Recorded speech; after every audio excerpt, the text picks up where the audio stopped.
مولاي صل وسلم دائما أبدا على حبيبك خير الخلق كلهم.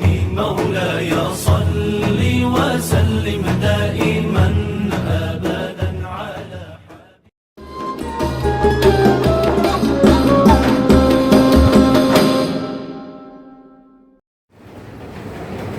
Assalamualaikum warahmatullahi wabarakatuh.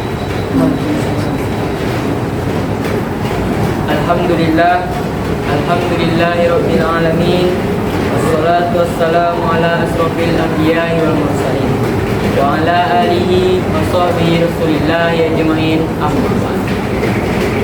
Pertama dan terutama sekali, marilah kita ucapkan puji syukur kita atas kehadiran Allah Subhanahu wa taala yang telah melimpahkan rahmat dan karunia-Nya kepada kita semua, sehingga kita dapat berkumpul di musola Sedekah Negeri 2 Padang ini yang mudah-mudahan dirahmati oleh Allah Subhanahu wa taala.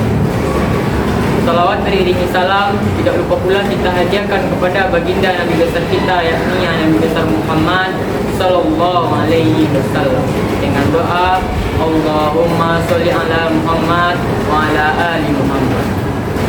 Baiklah, tidak memperpanjang kata-kata mukadimah, langsung saja mulai kegiatan podcast kita pada sore hari ini. Ahlan wa sahlan. Kita mulai podcast kita pada hari ini, episode pertama. Kita sumberkan beliau adalah seorang kepala sekolah SMK Negeri 2 Padang, dan beliau sangat mencintai yang namanya kebersihan, yaitu Bapak Syahfalevi MPD. Baiklah, saya sebagai moderator di sini, mungkin banyak dari teman-teman saya yang bertanya, menurut Bapak seberapa penting sih menjaga kebersihan lingkungan itu? Ya, terima kasih kepada Arif dan teman-teman. Bismillahirrahmanirrahim. Assalamualaikum warahmatullahi wabarakatuh. Pertama kita bersyukur kepada Allah ya, pertemuan ini dalam rangka kebaikan kita bersama, bersolat kepada Rasulullah. Allahumma sholli ala sayyidina Muhammad wa ala alihi wa sahbihi sadri wa yassir li amri wa qurratan min lisani. Tadi ditanyakan sejauh mana kebersihan itu perlu kita tegakkan. Ada hadis Nabi mengatakan, yang diriwayatkan Imam Tirmidzi dan Imam Ahmad juga, an-nazru suatu minal iman. Kebersihan itu adalah sebagian daripada iman. Orang beriman pasti bersih.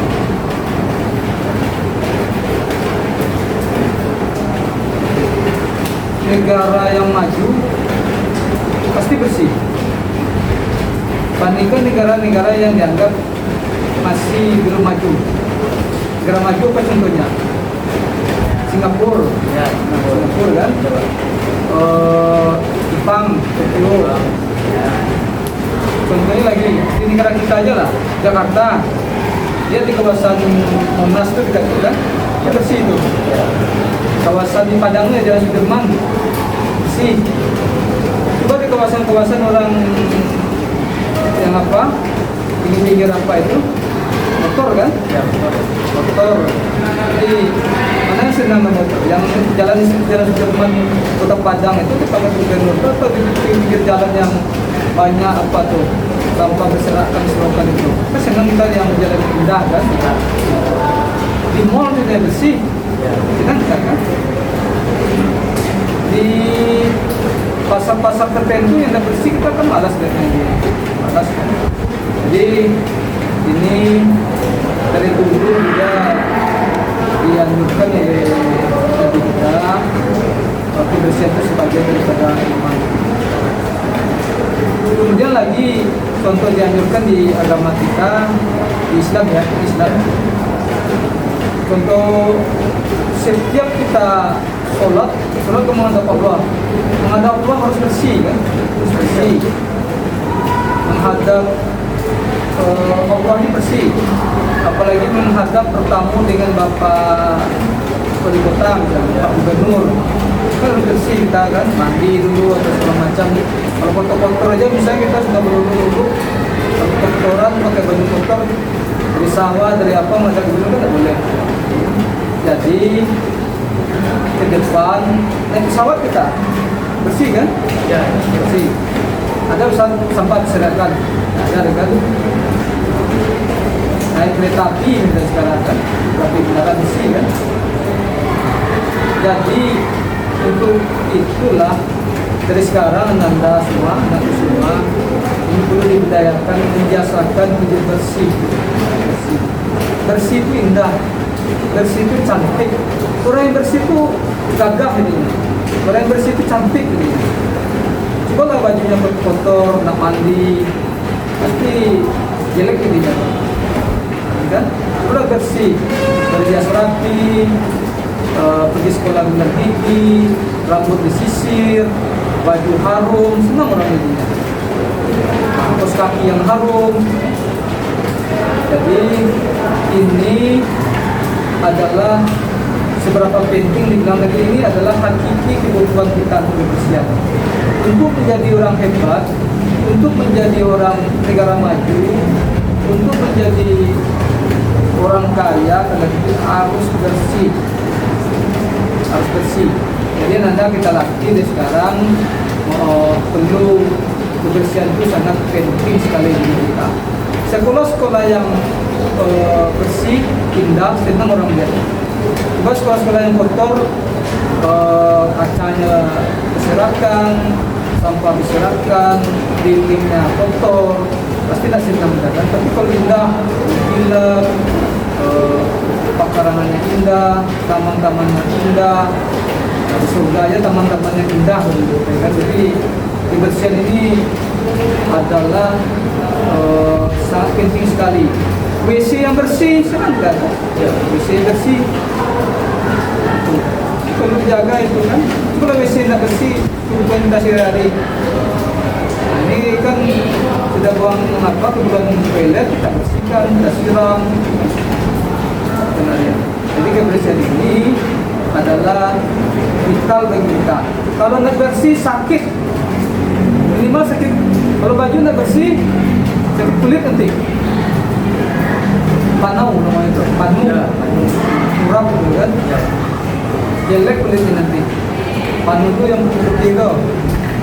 Atau kalau rambutnya nggak perempuan katanya, nggak bersih, nggak dari sampo, timbul kutu. Berbahaya itu. Kutu itu kita isap darah dari kepala kita. Tapi kalau kalian pakai apa, sampo, kemudian bersih tangan, bersihkan. Makan di tangan kotor, langsung makan, diare bisa itu. Pulang sekolah, badan kotor-kotor nak mandi tidur ya langsung. Pakai pakaian itu. Ada lengket-lengket di badan kita itu terkadang kuman-kuman sedang tidur, kuman itu jalan ke kita, flu kita besoknya. Jadi kebersihan itu adalah penting sekali untuk kesehatan kita juga, untuk hidup sehat juga bersih, untuk keindahan juga bersih, untuk semua kehidupan penuh bersih, untuk berbisnis juga bersih. Kamu berjualan tapi kotor kan, nama orang belajar berjualan. Gigi dan tidak digosok kan, bicara sama orang, tak harum. Itulah harum dengan wangi segala macam. Senang orang datang belanja kan. Obat sampahnya ada semacam. Jadi kebersihannya adalah hal yang penting yang perlu kita tegakkan dari sekarang sampai kapan itu perlu bersih, ya. Terima kasih. Jadi itu teman-teman, sebagaimana hadis mengatakan an-nazo batu minal iman. Kebersihan itu adalah sebagian dari iman. Selanjutnya Pak, mungkin ada pertanyaan dari teman saya juga mengatakan apakah ada program khusus yang melibatkan siswa dalam menjaga kebersihan sekolah Pak? Ini program ini perlu kita berharap dari kelompok Rohis ini ya, ada nantilah berita kebersihan yang lebih baik, kebersihan yang mengingatkan teman kita itu mungkin keliling tiap pagi kan, mana yang kotor perlu diingatkan. Kita kan ada juga program selama ini kan tiap Jumat pagi kita biasanya kan kultum. Sekarang kan Pak Silingi dengan guru Jumat bersih. Jadi itu tuh untuk membiasakan itu. Jadi satu jam pertama itu perlu setiap 2 minggu itu membersihkan lingkungan tempat kita belajar, atau kalau guru-guru TU itu tempat kerja mereka. Nah, kemudian lagi ke Ananda semua kan diwajibkan juga 15 menit atau 10 menit sebelum pembelajaran dimulai itu kita harus dibersihkan dulu kelas itu, kan ada piket itu. Kemudian sebelum pulang kelas itu juga bersih, ada sampah-sampah yang di dalam laci itu dikeluarkan, dibuang ke sampah, jangan dibiarkan di dalam laci meja itu, nanti timbul ulat, nanti macam kan perlu kita nyamuk juga, malaria juga kan, baunya nggak menyenangkan kita belajar kan. Jadi program itu adalah guru Jumat bersih. Yang kedua, kesadaran kita sebelum pulang itu kita harus ruangan itu sudah bersih. Jadi besoknya kita tinggal belajar aja lagi. Sebelum pulang, setelah belajar kita langsung pulang aja. Bersihkan ruangan itu dulu. Kan ada pembagi tiket ya. Itu bertanggung jawab masing-masing itu. Nah, ini beramal juga itu namanya. Kalau berbuat baik pasti dihitung Allah untuk amal kebanyakan bagi kita. Selain itu juga ada juga nanti kita buat, tolong dibantu oleh Rohis juga nanti spanduk-spanduk atau poster-poster mari buang sampah pada tempatnya kan. Dan setelah minum dan tinggal situ ada taknya situ lagi, itu lagi siapa yang buang lagi 1.500 orang ini sampah tiap hari. 2 hari itu 3.000 banyak itu. Luar biasa sampah itu. Banyak juga masyarakat kita kadang giling-giling kepala juga melihatnya. Kita mobil beri ringan kan. Ya. Kereta mobil itu dia makan rambutan atau makan lansik kan, dia berjalan sepanjang jalan bypass tuh. Sampah itu dari itu. Itu dari sampah rambutan sepanjang jalan itu. Bantu jalan itu. Bayangin kamu tuh, jalan itu dibersihkan. Kemudian jalan kotor segitu. Ya. Makan lansik, makan rambutan, sama pun bisa diwata. Kalau semua orang seperti itu, jutaan orang berjalan di jalan bypass tuh, sudah minum air nih, buang. Seperti apa jalan tidak bisa lewat nanti sampahnya, mengundung sampah di jalan itu. Nah itu kok malas sekali dia tuh. Aman buat dikasih contoh kan, orang kayu tidak ngerti kebersihan. Itu malas sekali, perlu dijangkit dengan mudah. Arah timur itu perlu diajar bangsa kita, perlu dibiasakan lah mungkin dari apa ini. Perlu membiasakan seperti negara yang sudah maju itu ya, negara maju itu memang pernah tuh rasa menjaga kebersihan itu sangat tinggi. Tapi memang kita sudah banyak juga yang sudah itu, tapi masih banyak juga yang nggak sadar itu.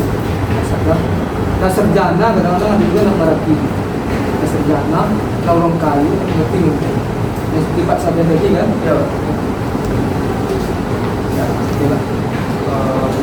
Jadi itu ya, kita harus mencontoh seperti negara-negara maju itu yang melestarikan kebersihan dengan mencontoh negara-negara yang tidak melestarikan kebersihan itu. Terus ada pertanyaan Pak, bagaimana cara sekolah untuk mendorong kesadaran siswa untuk membuang sampah, untuk tidak membuang sampah secara sembarangan Pak? Pertama kita kan juga menyiapkan sampah itu secara tertentu pada kita letakkan tempat sampah, terutama sekali tempat kantin. Kantin ini tempat penuh loh, karena situ pusat makanan kan, tempat penuh. Mungkin sampah diperpisah di tempatnya. Kemudian lagi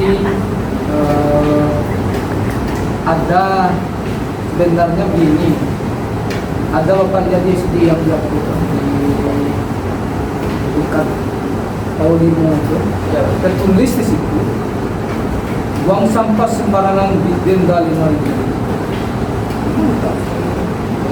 Kita kalau kedapatan seperti itu, kalau nampak kedapatan buang sampah sembarangan, tidak boleh. Ini kadang kesadaran itu memang mana ditakutnya seperti itu. Polisi aja kita nggak pakai helm di jalannya didenda kan? Ya. Nah, cuma dapat denda orang nggak bahasa tuh, nggak pakai helm. Dia kok ingat polisi, pakai helm sekoyor. Pasti orang senang lah, atau lampu merah. Tidak usah ditandu kan? Kurang tegak aturan itu jadi. Memang peraturan itu ada untuk menegakkan aturan itu perlu reward dan punishment. Kalau program kita nanti mungkin perlu diadakan oleh Rohis dan nanti lomba kelas yang terbersih mungkin begitu. Kan bilang kita bantu ya. Ya. Kelas terbersih, kurang nilai kelas yang terbersih waktu kelas pembagian rapor sampaikan kan kelas yang terbersih. Ya. Kita nampak tuh, tetap diberi kasih bonus saja lah reward. Ya. Tapi kalau yang punishment itu tadi bagi buang sampah sembarangan itu kalau perlu di denda kali 5.000 kan. Itu uang itu mas benar kasih untuk kebersihan beli tiket sampah segala macam kan. Ya. Itu kebaikan. Mungkin itu disepakati mungkin itu supaya orang itu sadar kan. Ya. Pendapat sadar itu tentunya apa? Orang buat kriminal di negara kita kan. Kalau buat kriminal, misalnya berbuat melanggar hukum misalnya, kan masuk penjara, itu kan? Ya. Cuma nggak masuk penjara, sana itu pokoknya bagus gitu. Kalau apa? Di Islam juga banyak tidak disampaikan. Kalau melanggar hukum, uang, denda ini, melanggar sumpah, denda ini. Dari Islam denda perlu denda yang ada reward, ada punishment, punishment ya, reward itu ada. Ya. Itu ada nanti 14 terbersih lah nanti. Atau siswa terbersih boleh kan? Siswa terbersih kan? Ya, Tapi bisa. memang nggak payah nilai itu udah bersih semua kan? Ada yang enggak. Tapi jangan pilih pula siswa yang terkotor lah, boleh orang itu menjelekkan orang, boleh yang terbersih boleh dibanggakan orang. Ya. Memang ada pula seperti itu dibuat tuh merangkul orang jadi banyak siswa terkotor. Mana orang dijelekkan kan? Ya. Ada juga dibuat seperti itu tuh, atau kelas terkotor, jangan nanti tersinggung orang kan, terkotor ya kan? Boleh. Tapi kalau yang menghargai orang, nah senang orang tuh. Jadi yang perlu bagi kita adalah program-program yang menghargai orang, siswa terbersih, kelas terbersih, Ya. taman terbersih, kan? Atau sepatu yang terbersih, Ya, bisa itu. atau itu. Ya, Pak. Itu sudah apa yang menjadi harapan Bapak ke depannya tentang kebersihan lingkungan sekolah ini, Pak? Bapak senangnya kalau sekolah ini tak ada pertama sampah berserakan. Ya. Yang kedua, kalau sampah berserakan itu anak-anak semua itu pandai lah buang sampah pada tempatnya. Kalau itu nampak sampah berserakan dibantu buang pada tempatnya kan. Tak lewat saja kita. Kadang anak-anak kan lewat sampah tak bantu kan. Ya. Apa dia biarkan aja sampah berserakan kan. Orang nggak lihat aja ya, Pak. Lihat aja, bantu itu bantu. Kemudian taman kita indah. Yang kedua taman kita indah. Ya. Taman-taman indah, bunga-bunga yang indah itu Pak senang dia. Anak-anak bapak lah beli, kalau ada bunga-bunga di rumah tanam lah di sekolah ini. Silakan tanah kita bersama ini, Ya. kita tanam. Pak senang lihat yang indah-indah. Taman-taman surga, jauh Al-Quran. Ya. Indah. Daripada gersang hijau, taman-taman bunga warna-warni itu indah lihat itu. Kenapa lagi contohnya warna-warni? Mawar. Mawar berduri kan? Dia berduri itu ternyata pernah kita. Banyak bunga berwarna-warna itu tuh nggak berduri lah. Senang kan lihatnya yang bunga sering. Contohnya di Jepang ada bunga sakura gitu kan. Oh iya. bunga matahari, tanam terajat tuh, batang kecil itu bunga besar kan? Ya. Bunga apa lagi? Ya, pokoknya bunga warna-warni itu atau buah-buahan ditanam. Nah, tertanamlah buah-buahan. Kalau ada yang tanam buah-buahan sini, nanti dimakan orang buah itu berpahala kan, berpahala nanti. Kemudian lagi, oh, nggak ada coret-coret dinding, ada coret dinding. Kalau yang coret itu buku aja lah, coret meja segala macam. Ya seperti orang-orang tertentu, orang bule-bule itu kan, nggak yang lukis ini nggak buku, ini badannya lukis saja. Ya. Apa batang warga aku batang ke arah Papua ada tali juga. Jadi orang tuh badan paru saja dari tulis itu. Nggak ada tapi tulis gitu. Itu buku atau lagi semuanya tuh. Dan saya apa? Badan yang sedang itu lagi bentuknya model itu pakai spray gaya. Spray itu selanjutnya. Jadi pertama yaitu bersih sampah, nggak ada sampah berserakan, Anda semua bisa buang sampah pada tempatnya, kelas bersih, kan? Kaca-kaca bersih. Yang kedua taman-taman tenda, kan? Anda bersih, semua pakaian bersih, kan? Bersih, harum. Kok parfum sekolah parfum PT ya? Apa simpel ada bagian ini harum dari dalam. Ya. Nabi itu suka harum, Nabi Rasulullah. Ya. Harum kasturi. Ya. Dan siwak Ya. Betul tadi. harum bersiwak, Ya. bukan gigi Ya. supaya rasa gigi diganti. Siap. Pokoknya kalau bersih kita bersih lingkungan, bersih nada semua, otomatis kita jadi indah, jadi cantik itu semua. Dan, baiklah, dari yang disampaikan Pak sekolah tadi, seharusnya kita harus menjaga kebersihan, karena kebersihan itu adalah sebagian dari iman. Sebagaimana dalam hadis Rasulullah juga mengatakan an-nazafatu minal iman. Baiklah, semoga apa yang diberikan oleh narasumber kita Bapak Pak Levi menjadi amal yang dan diterapkan dalam kehidupan kita sehari-hari. Wabillahi taufiq wal hidayah. Assalamualaikum warahmatullahi wabarakatuh. Waalaikumsalam warahmatullahi wabarakatuh.